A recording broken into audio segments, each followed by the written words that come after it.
Weewaawo ntendereza Kristo era neebaza Mukama Katonda waffe atusobozesezza okuba nga n'olunaku olwaleero tukyasobolera ddala okwatula nti Yesu ye Mukama. Amannya nga bulijjo Mazima Kenneth era nga nza kubuuzaako ate era nza kulamusaako gwena muganda wange ne mwannyinaze akyatwalira ddala eddaala okuba nga weekuumira mu byawandiikibwa. So lunaku olwaleero no tugenda kuba nga tukola ekitundu kyaffe ekiggalawo essuula essookera ddala okuviira ddala mu njiri eno eya Yokaana, era nga tujja kuba tutunuulira okuviira ddala ku lunyiriri olwa43 paka ku lunyiriri olwa51. Wansi w'omutwe gwe tuyita eggulu nga libikkuliddwa nga bamalayika ba Katonda bambuka bwe bakkirira ku Mwana w'Omuntu. Eggulu eribikkuliddwa nga bamalayika bambuka bwe bakkirira ku Mwana w'Omuntu. Kati so kikulu nnyo ffe okuba nga tutegeerera ddala nti bino byonna tubizimbira ku ebyo bye twasemberayo ddala okuba nga twetegereza omulundi guli bwe twali nga tuli ffenna. Twakizuulira ddala nti waliwo ensonga eyali egwanidde okuba ng'efiibwako ng'ekwata ku muganda wa Peetero ayitibwa Andereya, kubanga tujjukira nti oluvannyuma olw'okuba nti yali amaze okukosebwa obuweereza obwa Yokaana Omubatiza mu bujulizi bwe ku Kristo Yesu, yasikirizibwa okuba nga atandika okuba omugoberezi wa Mukama waffe Yesu Kristo. Kaseera akatono ke yamalako ne Mukama waffe Yesu Kristo kaakosa nnyo obulamu bwe era mbagirawo n'atandika okuba nga anoonya ne muganda we okuba nga amutegeeza ku ebyo byali agendedde ddala mu maaso n'okuzuula ebikwata ku Kristo, era n'amubuulira era n'agenda mu maaso n'okuba nga amuyita okuba nga amwegattako babeere nga basensikana Mukama waffe Yesu Kristo. Era ekyo kyali kyakuyiga nnyo eri ffe nti ffe ffenna tugwanidde okuba nga tuyaayaana nnyo okuba nga tukula mu kumanya kwaffe okwa Kristo Yesu, olwo ate era tutegeere ddala butya bwe tuyinza okuba nga tuyambako abantu abalala okuba nga bajja eri Mukama waffe Yesu Kristo oba nga tubasongera ku Mukama waffe Yesu Kristo. Gwena ali mu biro bino bye tulimu ebijjudde abantu okubeera nga bampaka nga tebalina na budde bwa kuba nga bawuliriza ekigambo kya Katonda. Waliwo okuwandiikibwa okwakolebwa omu ku batheologia kwe njagala okuba nga nkusomera.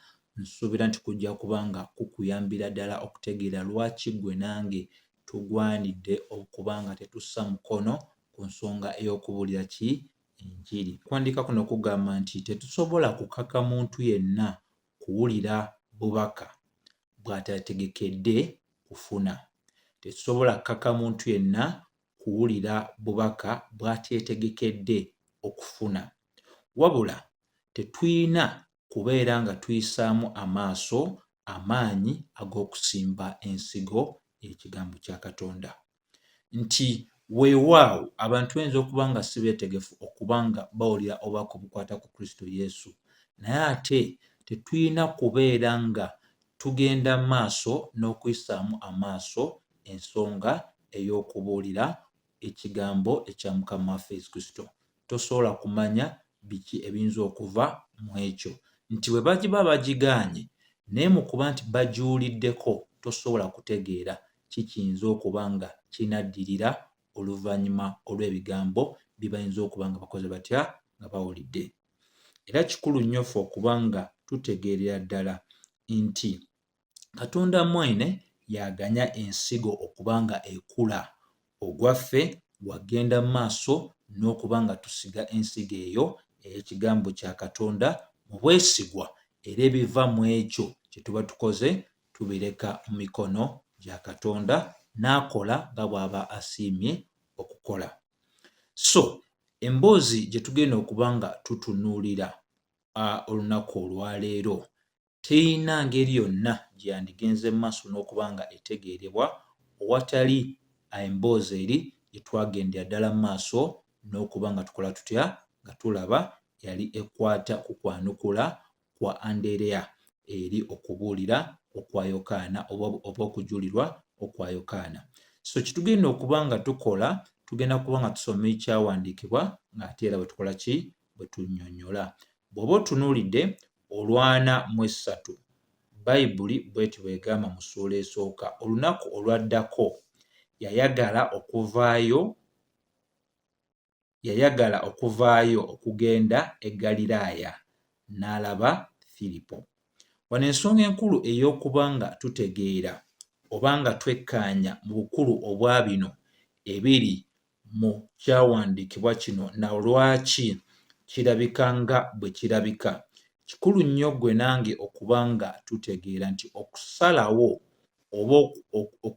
okwa Mukama waffe Yesu Kristo okugenda e Ggaliraaya tetusobola kubeera nga tukikwasaganya oba tukyekuusa ku ngeri eya bulijjo eri ffe oba eri abantu ab'enjawulo abatambula obutambuzi nga tebagenderedde kubeera nga bagenda mu kifo ekimu oba ekirala. Kyolina otegeera tuli ne Mukama Katonda waffe eyatonda eggulu n'ensi eyali alabisiddwa mu mubiri. Ojja kitegeera nti bw'atandika okukola okutambula kuno atandika ateesa oba asalawo mu kigenderere oba asalawo mu ngeri eŋŋenderere wa gy'ali agenda okuba ng'alaga. Ggaliraaya kye kitundu ekiri mu mambuka aga Isirayiri era ekitundu kino mwe tusobola okugamba nti obuweereza obwa Mukama waffe Yesu Kristo bwe yasinga okukola ku nsi kuno mu myaka gye 3 egy'obuweereza gye yagenda mu maaso n'okuba nga akola. Tulina otegeera no obuweereza bwe obw'emyaka 3 n'ekitundu bwasinga kuba nga bulabikira mu kitundu kino ekya Ggaliraaya, era eno we waali n'omugga ogwali guyitibwa omugga ogwa Ggaliraaya mu kitundu kino kyekimu.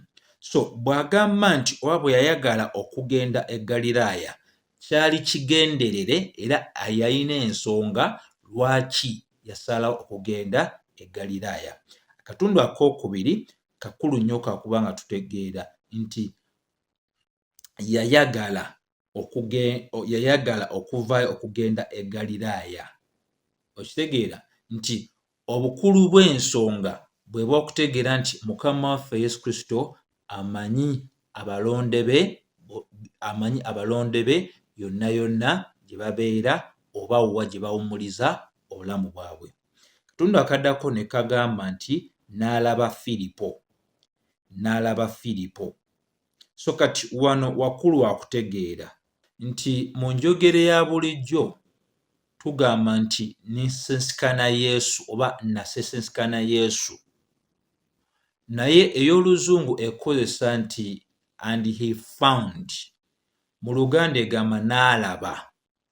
Nti kyenjagala okuba nga nyweza wano mu kwogera y'ensonga ey'okugamba nti tugenda osensikana Kristo Yesu aba yatusensikana dda. Gw'ogenda okumumanya nga yakumanya dda. Era agenda e Ggaliraaya olw'ensonga eya Firipo. Teyagendayo bugenzi, wabula mu bantu bonna abaalifuuka abayigirizwa nga emisingi egy'ensi gyali teginnaba kuba nga gisimwa oba nga giteekebwawo, Katonda waffe yali yateesa dda ani eyalina okuba ekitundu ku bayigirizwa aba Mukama waffe Yesu Kristo oluvannyuma abo be bamu be bagendera ddala maaso n'okuba nga bayitibwa abatume. Nti okusensikana kwaffe Kristo Yesu kwesigamye ku nsonga ey'okuba nti ye yasooka otusensikana, yasooka otumanya. Ensonga lwaki Yokaana 1:19 egamba nti yatwagala nga tetunnaba mwagala. Tugenda omwagala nga ye yasoose okola ki? Otwagala. Ekitegeeza nti omunoonya omutuufu si ye ggwe, si yenze. Omunoonya omutuufu ye Kristo Yesu. Nti enjogera eno ey'okugamba nti noonya Yesu ekikulu otegeera nti omuntu atannazaalwa mulundi gwakubiri tasobola kunoonya Yesu kubanga okwagala kwa Katonda kuba tekuli mu ye. So omunoonya asookera ddala ye Mukama waffe Yesu Kristo. Yatunoonya nga tetunnaba munoonya. 19:10 tugimanyidde ddala Luka nti yajja okunoonya ekyo ekyabula, si ffe abasookera ddala omunoonya wabula eyasookera ddala otunoonya. Bwe yamala otunoonya n'ateeka mu ffe okwetaaga n'okuyaayana okwakwagala ate okuba nga tukola tutya tumunoonya. Bikulu nnyo ebyo byakubanga tukola tutya tubitegeera, kubanga Abaruumi 12:2 nti yasangibwa abo abataamunoonya wabula ye yakola ki? Ye yabanoonya. Kati wanene tulaga nti Kristo bw'ati bw'ayogera eri Firipo n'amugamba nti ngoberera. Tukyali mu Lwana mmeka? 3. Okwogera okwo kwokka okugamba nti ngoberera kwesigamye ku nsomesa gye tumanyidde ddala nti Katonda mu bukulu bwe n'obuyinza bwe talina muntu yenna mu kiseera ye kennyini ky'aba asiimye nti asazeewo okuyita omuntu oyo n'agenda mu maaso n'okuziyiza okuyitibwa okuva eri Katonda. Nti Katonda ekiseera kye bwe kiba kituuse okulokola alokola.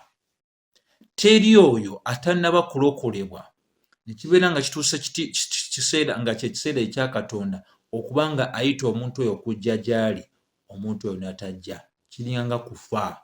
Nti ekiseera kyo bwe kiba kituuse n'agamba nti akuyise, aba akuyise. Tosobola kutema mpenda, tosobola kuwaganyala n'ogamba si lwaleero. Nedda. So kikulu nnyo okutegeera nti ekikula eky'obukristaayo obwannamaddala kwe kubanga tufuuka abagoberezi aba Kristo Yesu nga tweweerayo ddala eri omulimo gwe, nga tweweerayo ddala eri empisa ezo ezigoberera ebyo byagenda maaso n'okulambika mu byawandiikibwa. Bw'osoma Yokaana 10:27 enywereza ddala nti endiga ze ziwulira eddoboozi lye kubanga zimumanyi ate era zimugoberera. So bw'agamba Firipo nti ngoberera, tekyatwala na sekendi yonna, Firipo yagoberera kubanga tunywezeza nti ekikula eky'obukristaayo obwannamaddala omuntu ng'agamba mu kristaayo kijja kulabikira mu kuba nti ye oba mwami oba mukyala nti ye ajja kusalawo okuba nga agoberera Kristo Yesu era yeeweereyo ddala eri omulimo ogwa Mukama waffe Yesu Kristo n'empisa ezo Bayibuli zeerambika ezaabo abagenze mu maaso n'okuteeka obwesige bwabwe mu ye. Wakulu nnyo awo wakutegeera.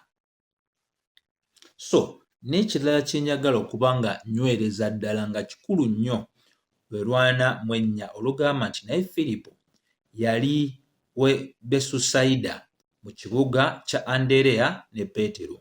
Lwaki ako kakulu kakubanga kafiibwako? Kakulu kakubanga kafiibwako mu nsonga ey'okuba nti mu Ggaliraaya mwennyini mwalimu ekifo oba ekyalo ekyali kiyitibwa Besusayida. Era ekyalo kino kyali kimanyikiddwa nga ekyalo eky'abavubi. Era ekyalo kino eky'abavubi kye kyali ekyalo ekya Andereya wamwateera ne Peetero wamwateera ne Firipo, Bayibuli nga bwegendedde ddala mu maaso n'okulaga. Era ebyamagero ebisinga ebya Mukama waffe Yesu Kristo nabyo era byalabisibwa nnyo mu kitundu kino ekya Besusayida. So bw'otunuulira ate Olwana 5 tuyina bye tulaba Bayibuli byenyweza mu Lwana 5 ng'egamba Firipo n'alaba Nasanayiri n'amugamba nti tulabye oyo Musa gwe yawandiikako mu mateeka ne mu bannabbi, Yesu omwana wa Yusufu ow'e Nazaaleesi. Kati awo wakulu nnyo wakubanga tutegeera nga bwe tusomye nti Firipo bw'asisinkana Nasanayiri tulabira ddala empisa eyo y'emu eyalabisibwa eri Andereya oluvannyuma lw'okusisinkana Kristo Yesu. Teyalekeraawo oba teyakomaawo, yatandikirawo awo wennyini n'abeera nga anoonya muganda we okuba nga amubuulira kwani ku Masiya. Ewantu wano wakulu nnyo nnyini ddala nti ekyatuuka ku Andereya yayagala kikose ne muganda we ayitibwa Peetero.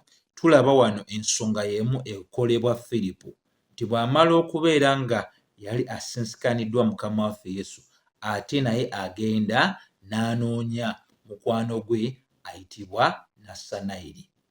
So kati wano wakulu wa kutegeera tulabira ddala nga ennamba oba ttiimu ey'abayigirizwa ba Kristo Yesu yali etandise okuzimbibwa. Naye yali ezimbibwa etya? Ekyawandiikibwa kiraga nti oyo yenna eyali amaze okuba nga yegatta ku Kristo Yesu kyali kimukakatikako okubeera nti ye yennyini naye abaako gwakola ki? Gwagamba. Era ndowooleza ddala nti bwe guti bwe gugwanidde, bwe kiti oba bwe kigwanidde okubeera eri ffe ffenna. Ayambiddwa okubaako ky'otegeera ku Kristo Yesu. Beera wankizo nnyo mu kuyambako abantu abalala okutegeera ensonga ez'enjawulo ku Kristo Yesu.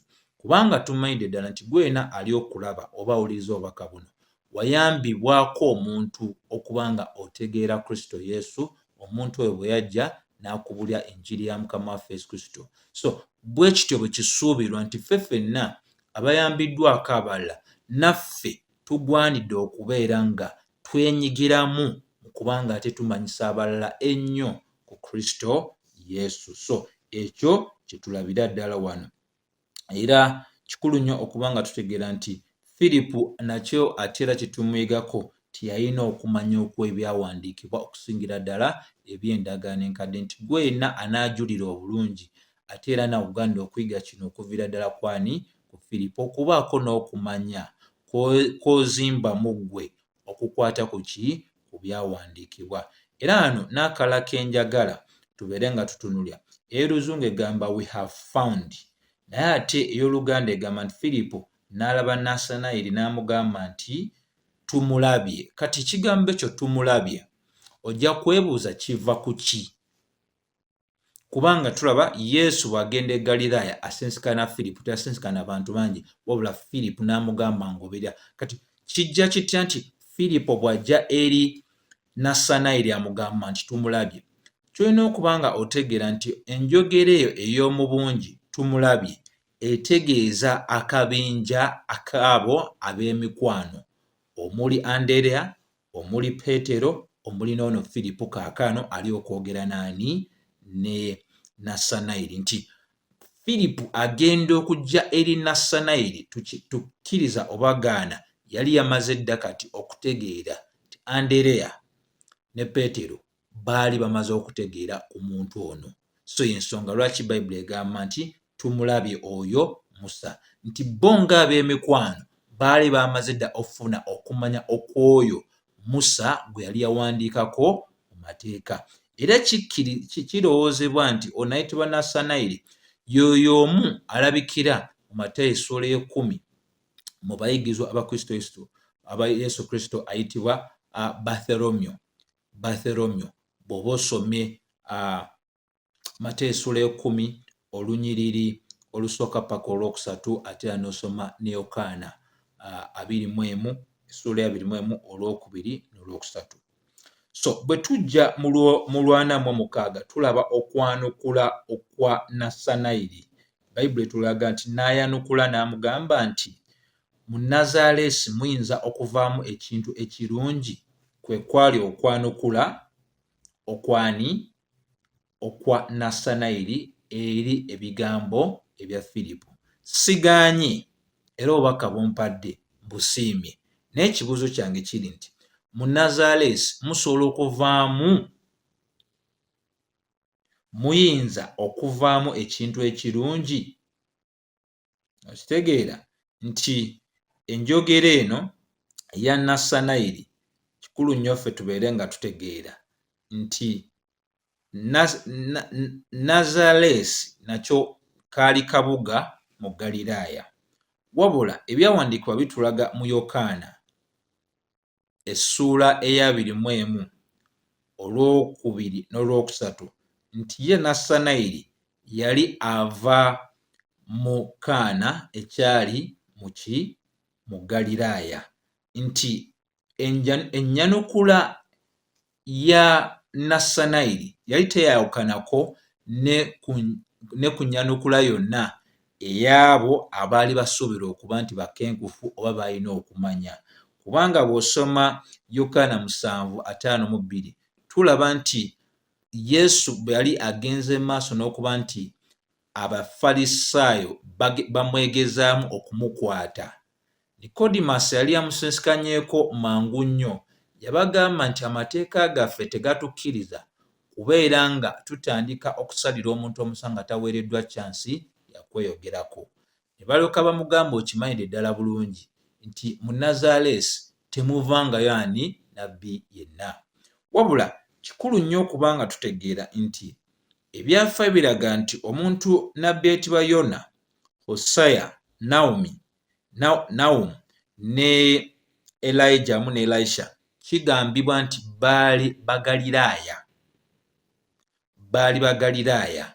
Naye tusobola okugamba nti Nassanayiri okwanukula kwe kwali kuzimbiddwa ku ebyo bye yali agenze mu maaso n'okuba ng'akola ki, awulira. Kubanga ekyeddala tulina otegeera nti Kristo teyali nzaalibwa ya Nazaaleesi, yali nzaalirwa ey'omu Bekerehemu oba Bethlehemu, so mu njogera ey'Oluzungu, nti naye enkuzibwa ye yakulira mu kitundu ekiyitibwa ekya Nazaaleesi kubanga eyo bakadde be gye baali. So bw'abanga Nassanayiri ayogedde bw'ati yali njogera ya butakkiriza, nti eyo muyinza okuvaayo akantu konna akalungi bwe tosobola okugamba nti enjogera eyo ey'okubuusabuusa, enjogera eyo ey'okuyisaamu amaaso. Naye tulaba nti Firipu teyakaayana naye, wabula yamwaniriza n'amugamba nti jangu olabe, kubanga yalina obukakafu nti ono awakana singa kamutanda n'asitula ebigere bye n'ajja, oli omusajja ajja kubeera nga addamu ebibuuzo byonna bye tasobola kukola ki, kuddamu muntu ono. Olwanamu 7 Bayibuli kyeva egamba Yesu n'alaba Nassanayiri ng'ajja gy'ali, n'amwogerako nti laba Omunnayisirayiri wawu ataliimu bukuusa. Okitegeera kati awakulu wakutegeera nti alabibwa nga tannaba na kumutuukako Yesu bino by'ayogera, era tugambira ddala tusobola okugamba nti yabiwulira ebyamwogerwako. Era wano tulina otegeera nti Yesu yali takozesa lulimi lwa bulijjo ffe lwe tuyisinga okuba nga tutegeera nti yali ajubisa Nassanayiri. Omuntu ayogera wano ye Mukama Katonda omutonzi ow'eggulu n'ensi, era yali tazimba malala musajja ono kumwogerako ebyo byali amwogerako. Olina okuba nga okitegeera nti ye Katonda waffe tasaagirira nga ffe tukola ki, bwe tusaagirira. Olwanamu 8 bw'agamba nti atali mu bukuusa tategeeza no atalinaako kibi, wabula kiba kitegeeza nti mu kumanya kwa Mukama waffe Yesu Kristo, omusajja ono mu ngeri ez'amakubo ge temwalimu bukuusa, wabula tekitegeeza nti teyali mwonoonyi. Olwanamu 8 Nassanayiri n'amugamba nti wategeerera wa? Yesu n'amuddamu n'amugamba nti Firipu bw'abadde tannakuyita, bw'obadde mu mutiini ne nkulaba. Kati wano bye bigambo Yesu byayogera ku Nassanayiri okubanga asirisiza ddala ennyanukula eri gy'ali agenze mu maaso n'okuba ng'akola ki, nga ayogera ng'agamba nti mu Nazaaleesi muyinza okuvaamu ekirungi kyonna. So okwanukula kuno okwa Mukama waffe Yesu Kristo kukulu nnyo okuba nga tutegeera nti ebigambo bino bisonga ku bwa Katonda bwe. Alina okumanya okwa buli muntu yenna gwe yatonda. Alina okumanya okwa buli muntu yenna gwe yatonda. So nga tetunnabafuna kumanya kumukwatako, alina okumanya kwonna okutukwatako.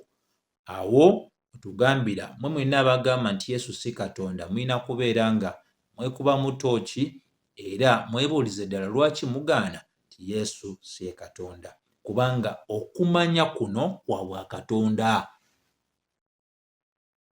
Firipo avudde waali n'agenda eri Nasanayiri. Nasanayiri tasinsikanangako muntu ono agambibwa na bugambibwa nti y'ono Musa gwe yogerako, tebasinsikanangako mu mubiri, naye n'atandika okwogera ebintu eby'enjawulo ebyaddala ebikwata ku Nasanayiri.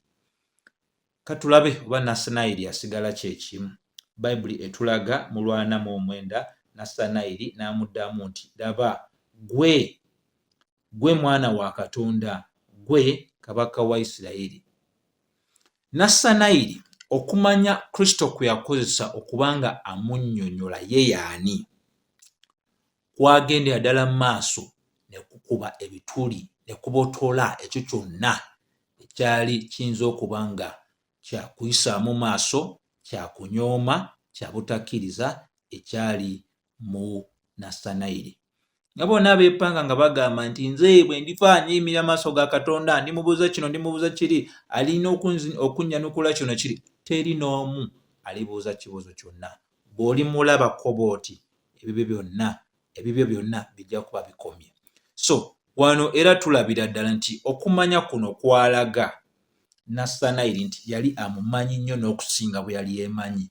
Kweko okumanya kwe kumu kwe tulaba kwayolesa Mukama waffe Yesu bwe yali ayogera ku makanisa 7 mu kitabo eky'okubikkulirwa, kubanga gwe wamu nange atumanyi nnyo nnyini ddala, amanyi ebitusoomooza, amanyi abo ab'okusoomoozebwa gye tuli mu kkanisa ne wabweru waki w'ekkanisa.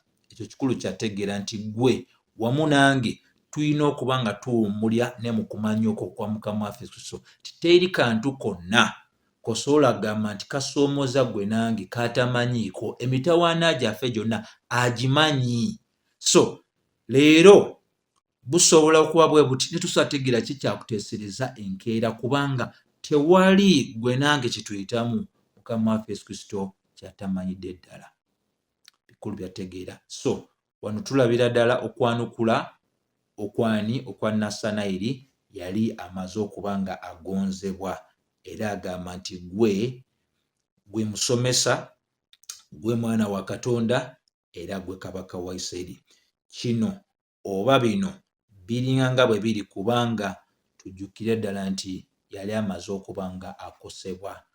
Okumanya kwa Kristo Yesu kwamukosa nnyo nnyini ddala. Ensonga lwaki navudde agulu nga nkugamba nti ekiseera bwe kiba kituuse nga asazeewo okulokola, alokolera ddala bulungi nnyo nnyini ddala, ne watabawo muntu yenna amugambako nti nze siri wa leero, nze ndi wa lunaku lulala. Teri asobola gaana nga Mukama amuyise oba n'agamba nti leero ojja okubeera ng'okola ki, okkakkanyizibwa. So olwataano Bayibuli etulaga nti Yesu n'amuddamu n'amugamba nti kubanga nkugambye nti nkulabye mu mutiini okkiriza, oliraba ebikulu okukira ebyo. Wano wakulu nnyo wakutegeera nti Kristo asuubiza Nasanayiri okulaba ebintu ebyali bikira ku kunnyonnyola kwe yamuwa okwali kumukwatako. Era tulabira ddala nti wano we walina otuyambira ddala okutegeera omutwe ogw'eggulu eryabikkulwa bamalayika nga bambuka bwe bakkirira ku mwana w'omuntu.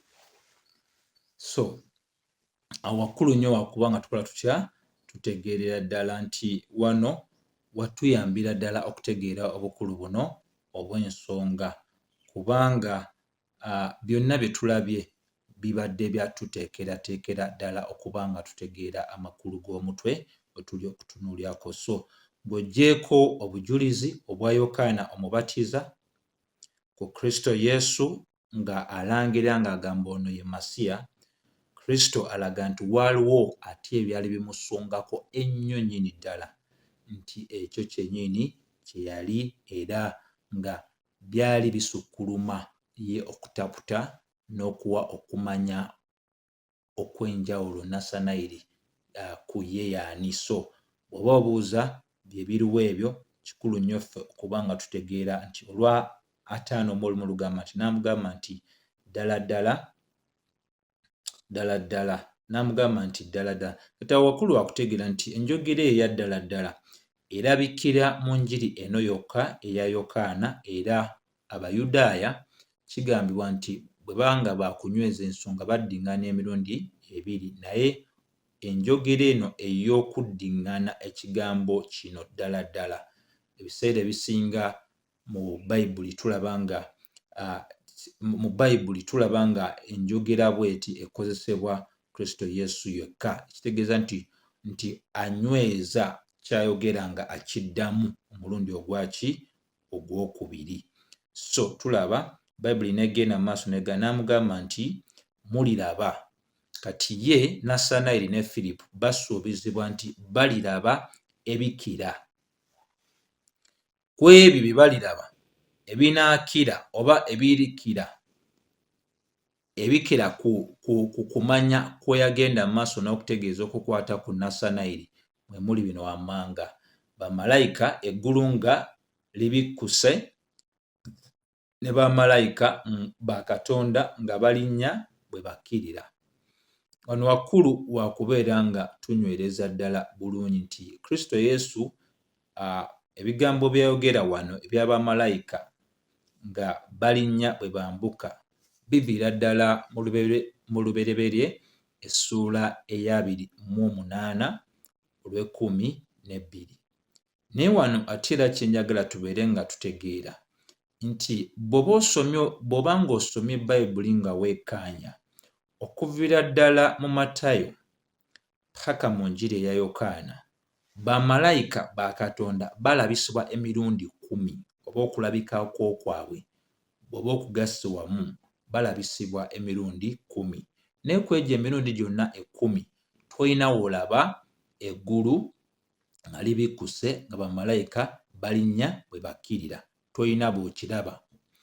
Kubanga wano tuli Yesu ayogera ebyali bigenda okubeerawo mu buweereza bwe ng'ali kuno ku nsi, emyaka egyo 3 egy'obuweereza bwe.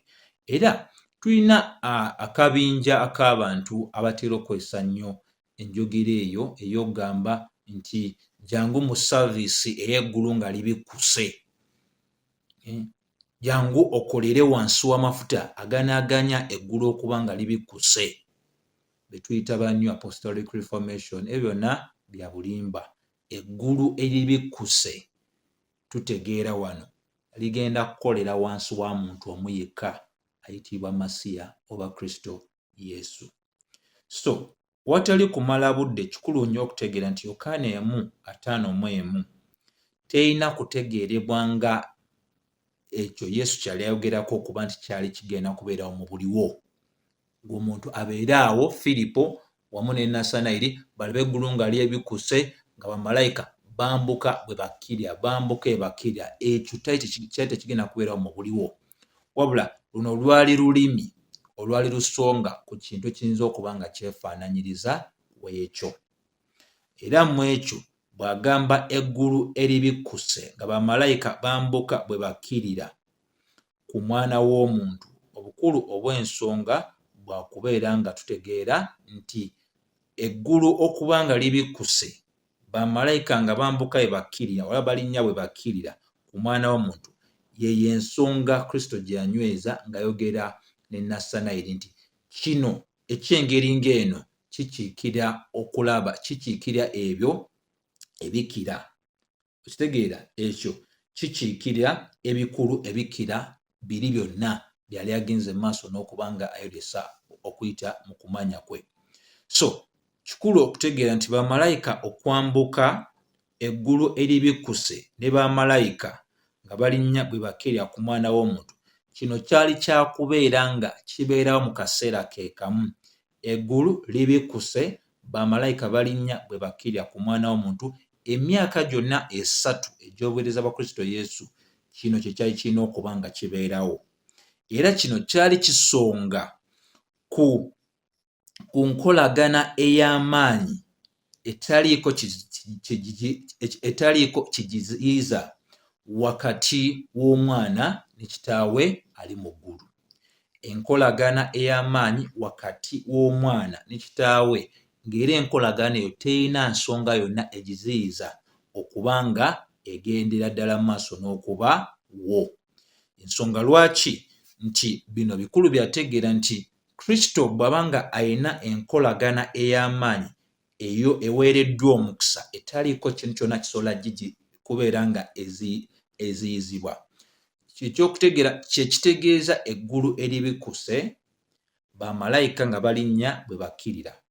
Bintu bingi bye twagala okukola ne ebituziyiza bingi, naye bw'ayogera ku nsonga ey'okubeera nti eggulu nga liribikkuse, bamalayika balinnya bwe bakkirira, ategeeza ku butya bwe yali agenda okukolamu obuweereza bwe owatali mbeera yonna eremesa oba owatali kintu kyonna kimuziyiza kubeera nga akola ekyo kyali agenda okuba nga akola ku nsi olw'enkolagana ye ey'omuggundu ey'omukisa wamu ne kitaawe. So tutegeere bino wammanga, biki ku ebyo bamalayika bye bakola? Ekisookera ddala, bamalayika baleeta obubaka obwa Katonda. Ekyokubiri, bamalayika babikkula ebyama ebyo bwa Katonda nga bw'osobola okukola mu kitabo kya Danyeri ne Zakaliya. Ekyokusatu, bamalayika bakulembera ne baluŋŋamya abantu ba Katonda. Bikola Batume 2:7. Ekyokuna, bamalayika bakuuma abantu ba Katonda. Bikola Batume 12. Tujjukira Peetero ng'ali mu mukomera. Ekyokutaano, bamalayika bawonya era bazzaamu amaanyi. Jjukira bulungi Bassekabaka ekisooka 19, Eriya azzibwamu amaanyi, Eriya aweebwa n'ekyokulya bamalayika wa Katonda.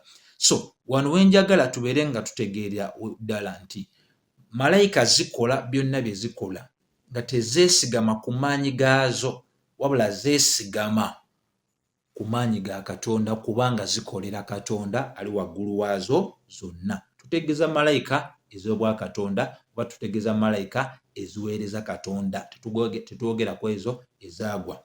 So Bayibuli bw'egamba eggulu nga libikkuse, malayika za Katonda nga zirinnya bwe zikkirira ku mwana w'omuntu, tumaze otutegeera kiki ekitegeeza. Wabula ate era tulina okuba nga tutegeerera ddala bulungi nti bw'otunuulira ebimu ku ebyo malayika bye zaakolanga mu biro biri eby'endagaano enkadde, era n'okumanya kw'oziinako entono mu biro eby'Omwoyo Omutukuvu nga amaze ofukibwa ng'ekkanisa emaze okuba nga etandikibwa, ebyo byennyini bye byagendera ddala mu maaso n'okukolebwa Mukama waffe Yesu Kristo. Bw'oba otutte ekyokulabirako nti okubotola kw'obuweereza obwa Mukama waffe Yesu Kristo kulabikira mu ngeri ez'enjawulo. Ekisookera ddala bw'otunula mu ssuula ey'okubiri akwata amazzi n'agafuula omwenge. Mu ssuula ey'okusatu ayogera ku byo bwa Katonda, okuzaalibwa okw'omulundi ogwokubiri. Ebyo byogerwa oyo akolera wansi w'eggulu eribikkuddwa. Ekyokuna ayayogera ebyama byonna eby'omukyala Omusamaliya, kitegeeza ensonga eyaki ey'eggulu eribikkuse, bamalayika nga balinnya bwe bakkirira. Mu ssuula ey'okutaano omwami omu yali amaze emyaka 38 ng'anoonya oba ng'alindira malayika esiikuule amazzi agwemu awonyezebwe.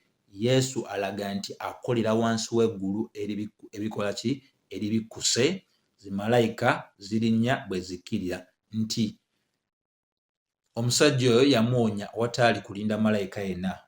Tujjukire mu ssuula ey'omukaaga atambulira ku mazzi n'aliisa n'enkumuliitu ey'abantu, ekitakolebwa muntu yenna mulala wabula oyo akolera wansi w'eggulu eribikkuse, ate era nga bamalayika zirinnya bwe zikkirira. Mu ssuula ey'omusanvu tujjukire yagamba ye gwe mugga ogw'ensulo ez'amazzi ag'obulamu, oyo aba akolera wansi w'eggulu eribikkuse. Essuula ey'omunaana tujjukire awa okuggyibwako omusango omukyala yali akwatiddwa mu bwenzi. Kikolebwa oyo yekka akolera wansi w'eggulu eribikkuse oba eriguddwawo. Essuula ey'omwenda awonya omusajja nga yeeyambisa ebisooto. Teri kiziyiza, teri bano basajja bammwe bonna abeerimba n'abakyala abeefudde abasumba abasobola okukola bino Yesu Kristo byakola ki byakola. Olw'ekumi alagira mu ssuula y'ekumi Laazaalo yali afudde oluvannyuma lw'ennaku 4, n'amulagira okuvaayo mu mpuku gy'ali yeekwese oba gy'ali aziikiddwa. Ekyo kyonna oba byonna bubonero obulaga omuntu eyali akolera wansi w'eggulu nga libikkuse. Bonna b'omanyi nga balamu ku mulembe guno gwendimu n'abansookawo nga bantu bana, teri n'omu eyali akoleddeko wansi w'amaanyi gano ge gamu ge tulaba. Ssebo ne bannyabo. So kikulu nnyo ffe okuba nga tutegeera nti Yesu bino ebintu bye yagenda mu maaso n'okuba nga akola byali biraga omuntu eyali ali wansi w'eggulu eri bikkuse, bamalayika balinnya bwe bakkirira. So tujjukire bulungi nti bw'abanga kino kyayogera nti munaalaba oba muliraba, yali akwata ebyo Yakobo bye yali aloose bwe yali amaze okudduka ku muganda we Esawu, n'aloota ekifo we yali ali, yali tamanyi nti nnyumba ya Katonda. Ekirooto kye yafuna nga kirimu ebigambo ebyo Kristo bye yali ayogedde, wabula Kristo bye yayogera mu Lw5:1 teyagattako nsonga ya ddaala eryalabikira mu kirooto kyani kya Yakobo, kubanga mu bukulu obw'ensonga Kristo yennyini ly'eddaala eryo. Kristo yennyini ly'eddaala eryo, era tumanyi omugaso gw'eddaala, liyambako abantu okulinnya waggulu ng'ate bwe bakola ki? Bwe bakkirira. So y'ensonga lwaki ne zimalayika zaali zisobola okulinnya ate ne zikkirira. Ensonga y'ani? Ya Kristo Yesu. Owataali Kristo Yesu teriyo malayika yonna yalize kuno ku nsi, kubanga ekisookera ddala nti okwonoona okwali ku nsi kuno oba okwonoona okuli ku nsi kuno kwali kuleeta buki? Busungu bwokka n'obulamuzi bwa Katonda. So Kristo y'omu oyo y'asobozesa ggwe nange okuba nga tulinnya ne tugenda mu ggulu okuyita mu kukkiriza mu ssaala, n'olunaku luli nga lutuuse ggwe nange nga tufudde, tusobola okugenda mu ggulu ku bwa Kristo Yesu. So Yesu Kristo y'aleetera eggulu osinsikana n'ensi. Befeso 1:10. Kubanga Kristo yatuukiriza ekisuubizo oba ebisuubizo ebyaki? Eby'endagaano, kubanga Katonda kaakano ali wamu n'abaki? N'abantu. So bwe bonna obukulu obw'ensonga lwaki twogera ku ggulu eribikkuse oba eriguddwawo, bamalayika ba Katonda nga balinnya bwe bakkirira nga bali ku mwana w'omuntu, kikiikirira obuweereza obwa Mukama waffe Yesu Kristo bwe yakolera mu mukisa ogw'amaanyi ennyo.